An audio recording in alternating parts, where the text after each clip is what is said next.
this is going to be a soul shot or a longer episode. I'm going to just speak and see how long it lasts. But I want to talk today about how we all have our own divine timing and we all have our own readiness when we are ready. And everyone always says, begin before you're ready. And even I've said that, and I totally believe in that. But there are times when we are on a journey, a soul journey of evolution, when we truly aren't ready until we're ready. And I have observed this from when I was a homeopath. Basically, years ago, I started qualifying to be a homeopath. I spent 8 years studying homeopathic medicine. I was working with patients. Before I moved to Canada, that's what I did. And one of the things that I noticed was you can lead a horse to water, but you can't make it drink. You can literally give people the tools for healing, give people the support, what they need, everything that they could possibly have, the guidance, the light, this is the way. But until a person is ready to heal, until a person is ready to make that journey, you are never, ever going to have an effect on their lives. You are never going to cause them to heal, and you will never cause them to heal anyway. Like, it's entirely up to the person, individual person, to decide when they are ready to heal. But this is true of ourselves. We are only ever ready when we are ready. And for me, in the last few months, a few really key things have clicked into place in how I show up in the world, what I'm doing, how I am, in what's happening in my life. And those have been because I was ready. And I was trying to figure out this morning, what was the difference? I've been wanting some of these things for so long and trying really hard for them, and I just couldn't get it. Like, there was some certain little key pieces in my sort of knowledge and vibrational frequency and in allowance and how I was showing up in the world that just weren't clicking into place, no matter how hard I tried. And today I was just sat with that feel, looking back on that and the reflection and asking, well, what was the difference? What was the difference between then and now? How can I get it now but not then? And what I came to the conclusion was that I just wasn't ready, like as a soul, as a person, as a vessel to hold the energies. I wasn't ready. And until I was, no amount of help from outside would ever help me. It would always guide me. It would show me the way. It would give me inspiration. But until I was fully ready to take on that leadership role, until I was fully ready to be that vessel for that, then no amount of anything else could help. And that's true with everyone. Even with my, someone I know closely at the moment, they have been struggling and I recommended this thing that could help them, but they're very resistant, and there's no sort of forcing someone to take that journey. And it's why, as a homeopath, I would never accept other people's referrals. Like, if other people came to me and said, I really want my partner to come and see you, I really want my husband to have treatment with you, or my wife to have treatment with you, the answer was always no, not until that person comes themselves. Because until that person comes to the water themselves, until that person comes to the solution, they're not ready.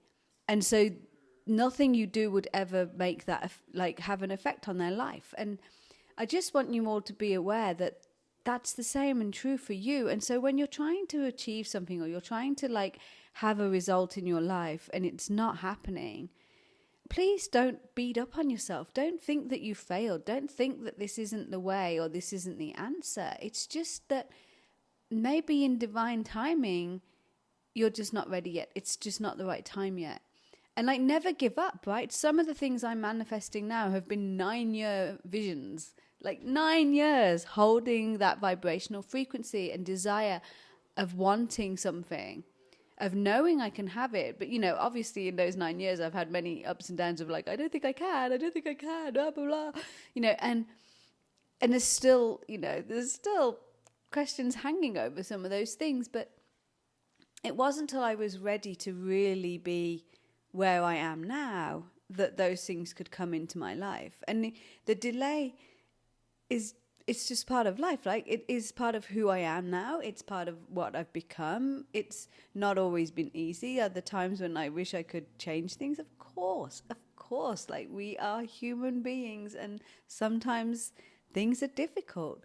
But I want you to realize that you are on your own path and you are on your own timing. And this rings true as well. I was just listening to someone talk about trauma and how, like, you know, some people that talk about law of attraction or manifestation and stuff can cause a lot of damage to people who are traumatized, like, and have post-traumatic stress disorder, PTSD. You know what I mean. This is something I've had, right? This is something, one of the journeys I've had to deal with. And it wasn't until I was ready, it wasn't until I felt able to face those traumas, to face those things in life that had really hurt me, and then heal from them. I wasn't ready. So it wasn't until I was that I was able to move through those. And I think sometimes if you're being triggered by something, or you're finding something harmful or hurting, you know, someone's actions or what people are saying can cause harm, then you've got to be really honest with yourself. Like, where are you at, and why is this causing harm? Like, what is there that needs healing? And only you can take that journey. Only you can do that and unravel it. And so sometimes I might say things that really, you know, trigger you or upset you, or, you know, leave you thinking that there's a fault at play here, but there isn't. The only thing is like, when you are ready. And when you are ready, you face these things. When you are ready, you do take on that level of honesty and responsibility. And I'm not saying responsibilities in like it's your fault, like these things happened. Absolutely not. People get traumatized for horrific, horrible reasons, and you cannot ever underestimate that. But when it's time for that person to face that, then there is a level of responsibility. There's a level of responsibility that you take on for yourself of like, do I love myself enough now to really get the help I need, to really get the support I need, to really get the healing I need around this? And if you're still being very harmed or triggered, there's still huge amounts of healing that you need to do, right? And the invitation isn't that you're at fault or you need to go do that. The invitation is to bring yourself utter love and compassion, right? Because we are all human beings still. I will always say this. I will always say you are infinite possibilities and spirit and everything. But you're also human, you know, the infinite cosmic power in a little bitty tiny space. Well, that little bitty tiny space is your human self, and your human self suffers, right? Your human self feels pain. And if you're not willing to feel the pain, because sometimes it's too painful, right? It can be a really difficult process of healing. It can be a really painful process of healing. And you're ready when you are ready, and not a moment before, not a moment after. And I think that there's so much pressure on you to be different, to be changed, to be healed, to be whole, to be whatever. A, you are whole already as you are and perfect. And B, like, just ease up on yourself. Like, you will be ready when you are ready. You will be able to do this when you are ready. You will be able to take the steps forward when you are ready. And the more loving and compassionate you can be with yourself, and the more honest you can be with yourself. And honesty, you know, the truth hurts sometimes. And the truth that we deny ourselves, like, you know, what do you know that you really pretend you don't know, but you do know? Like, those things, those truths can really cut deep when we realize that we've been denying something for ourselves, or, you know, perpetuating the pain on ourselves. It can be painful, right? It can be a really hard pill to swallow. And yet, when you're ready to take that, you know, when you're ready to face it and swallow that pill, and when you're ready to have that medicine, you will do it. You will just do it because it's time. And so there's no shame in not being ready. There's no shame in being on your own timeline. There's no shame in being triggered by stuff. There's no shame in having PTSD. There's no shame in finding things painful, or not being able to get it, you know, not being able to suddenly get this vibrational frequency thing or whatever it is I'm talking about, or other people are talking about. There's no shame in that. Like, you were ready when you were ready for it. And the fact that you're even listening to this, the fact that things like these are coming into your consciousness, are coming into your awareness, is signs from your soul saying, get ready, because you're getting close to being ready, right? This is us saying to you that, you know, you are able to face little bits of this now. And, you know, you can take your time. I have always laughed and joked that I am like my little toes in first and then retreat and dip them in again and retreat, and then gradually I'll get, you know, up to my knee deep in water. And I literally do this in real life. Like, you take me to a lake in Canada in the middle of summer and it will take me like half an hour to get knee deep in the water. And even longer to get any higher because it's just so cold. And I'm like that in life, right? I don't throw myself into things. I don't dive in the deep end, because for me that would be very detrimental to my nervous system.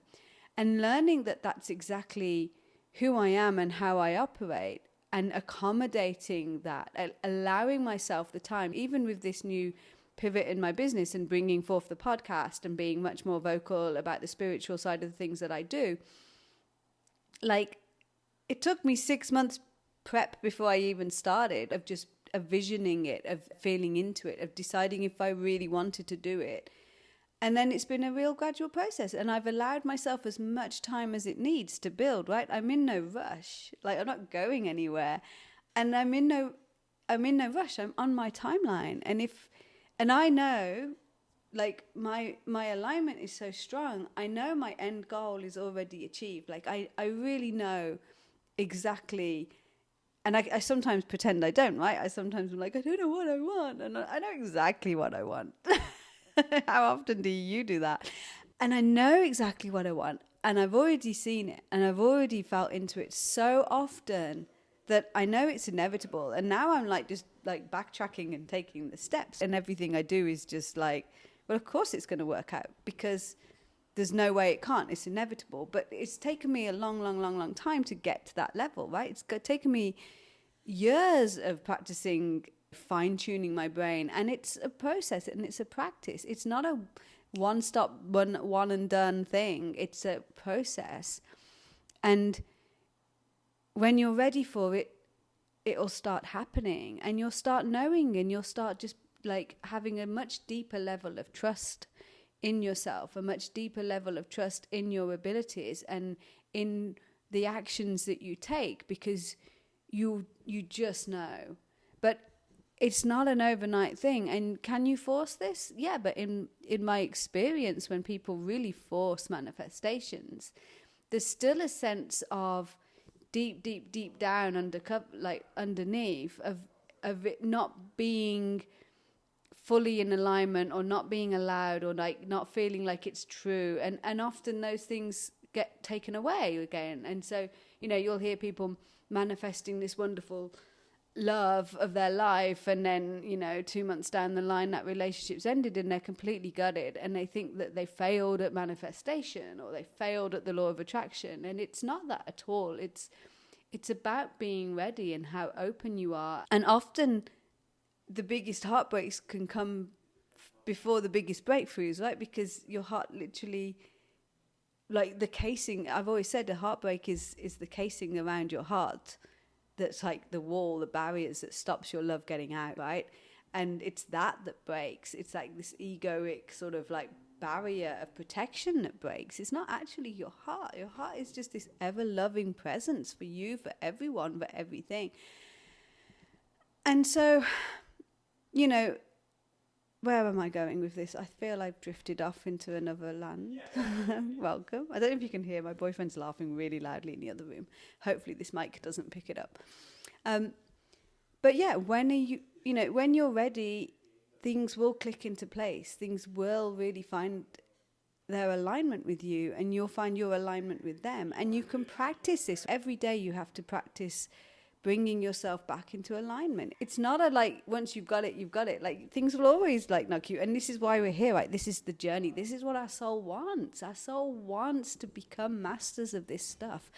Our soul wants to learn how to really gain mastery, you know, and become the creator, become God in physical form. And that's a beautiful gift you can give yourself. And And you can start the process, and just like I can stand here and shine the light and point the way and say, this, try this is the way. And there's nothing here I'm saying there's anything new to what every guru ever has ever said, and every spiritual text or book has said, and anyone else spurting spiritual stuff. Like, we're all saying the same stuff if you actually really listen. And you'll hear it as many times as you need to, and then when you're ready, it will click. It's almost like you don't need to try and get this. It's not something you've got to do as work, but your work is to just be like, well, how do I feel in this moment? Do I feel really crappy and miserable? Because if I am, then I'm thinking something that's not true. Can I come back? Can I find a moment where I just come back to center? I did a podcast the other day about just how to come back to center. Can I just find that peace within? Can I open up to the majesty, the well-being, the beauty that's already here, that's already present? And all of the tools I give you are little tools, practices, games that you can play to keep doing that. And then bit by bit, gradually, by, step by step, these things click into place. And then when you're ready, things open, and and that's when you suddenly just have this inner trust, and you can build that trust, right? You can start to layer on it and build on it and grow from it. And this is my wish for you all, right? And to be gentle and loving with yourself, to be tender with the time it takes you, to be on your journey and no one else's. And that means, like, literally put the blinkers on. Because you see people that come and they're like, I make this much money, I'm doing so good, blah, blah, blah, blah. But, like, they're them, and they're on their journey, and you don't know what it took to get there. And all you can do is be where you are now, with love and compassion and presence and non-judgment of yourself, and see what's coming into my consciousness. What does my soul want to know right now? What does my soul want me, my human self, to realize and know? And you will gradually take those steps. You will gradually be ready when you are ready. And eventually you will find that water and you will drink it. You will drink from the well of life when you are ready for it. And there's no shame if you aren't. And I want you to really get that. I want you to really understand that we all have our own journeys, and some of those are healing journeys, and some of those healing journeys can be painful, can be long, can be hard, can be tough, right? And you have to bring love and compassion to yourself, because you are so, so, so, so loved, but you have to love yourself too. You have to, and that's not just like, oh, I love how I look, or I love this. It's like you have to, like, really love every part of yourself. And that takes courage, and that takes going against what you've been programmed to do. And that's the work, right? So I wish you a well-timed, beautiful day. And when I say well-timed, I mean completely divinely timed. We're all on our own time journey and our own timeline, and to trust the timing of that. Sending you so much love. Thank you for listening. I know this is a bit waffly, but I feel that there's been a thread that goes all the way through it. Somewhere. I love you. Have a great week. Bye. To find out more about how to work with me, then visit soulartbyshirley.com for art, commissions and courses. And if you love this podcast, please hit subscribe and leave a review. And if you take a screenshot of your review and email it to soulartbyshirley@gmail.com, I'll send you a radiant soul hypnosis as a thank you gift. Thank you for listening. I love you. Bye.